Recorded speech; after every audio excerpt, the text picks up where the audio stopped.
because it's been asked on social media quite a bit. And folks, so you know, Ryan has a catching school, catch and throw. Matter of fact, if you go to catch underscore throw underscore, excuse me, catch underscore and underscore throw, check out his Twitter, and then you'll see also the base of the school he has. And I bring that up, Ryan, because you work with real young kids. You work with all ages, so you've got great experience all over. One of the areas we're seeing a lot of is obviously different stances. One being the one knee stance, with the understanding that it can help the umpire. But then there's also some critics saying, well, maybe I can't block as easy or catch or throw the guy out, at the same time. You could address that. But my major question is, with these different stances also, what are we talking about? We're talking about young kids. Do we have to look at the individual? Or where do we start? There's got to be a base. Just kind of address that a little bit.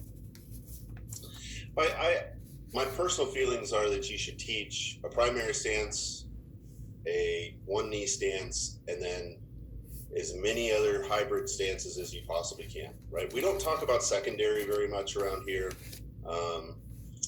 just because the traditional secondary, I don't think helps most guys. Traditional secondary, is that the one when a guy's stealing? Yeah, when you're just up where you look you're up high, higher. Standing up. So we try not to do too much of that. We don't want the guys too high. It kind of gets them in bad positions. Now, if you're selling out to one thing or another, this is where you're hedging bets all day, right? Part of the game plan.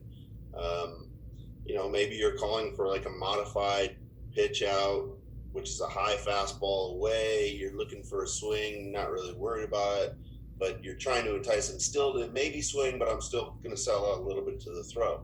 Well, if that pitch isn't executed and you don't get the strike, it's not a fail in my mind. Like, it just wasn't executed, right? So, again, we can kind of address this in different ways, but to go to where people are upset about, okay, well, he's on a knee, he can't do this, he can't do that.